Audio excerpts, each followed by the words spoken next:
The trial ended this week with a hung jury, and the foreperson says 3 jurors were unwilling to convict Resillas based on his race. They said, I don't want to send a young black male to jail for the rest of their life or have them get the death sentence. And after 6 days of deliberation, ladies and gentlemen, it's my understanding you have reached a verdict. they had Resillas guilty of manslaughter, or so it seemed. When it came time for the foreperson to confirm the verdict in open court, she couldn't do it. Is this your verdict? No. Prosecutors say Resillas broke into the 59-year-old's Davie home intending to commit burglary, but when he found her inside, tied her up and stabbed her 24 times. His DNA found on a knife and inside the home. He was arrested, charged with murder, and 2 years later escaped from the courthouse during a hearing. I'm staring at the judge and at the clerk, and we're locking eyes, and I'm looking at each one of them, and they're just waiting for my verdict of either yes, I agree, or no, and I just couldn't, and that's why I said no.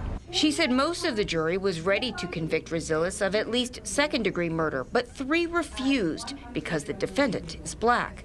They compromised on manslaughter, but she said she had a pit in her stomach and she changed her mind. You guys keep saying a young black man, I don't see race. I just see a human being.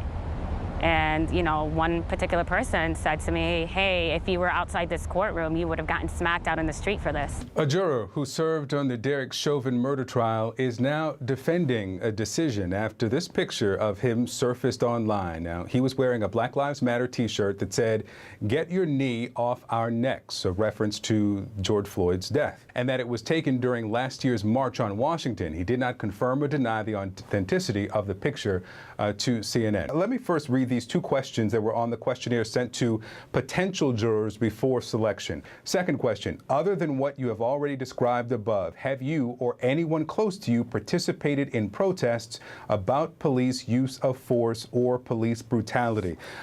He replied no to that. Your experience, you believe, has shown the importance of black men to show up for jury duty. Why do you believe that? In order for change to happen, we got to get into those type of avenues, get into those rooms. We got to show up for jury duty. We have to vote. And jury duty is definitely one of those things, especially with, you know, the insane number of black men being incarcerated. So we definitely have to get on those panels and stuff like that.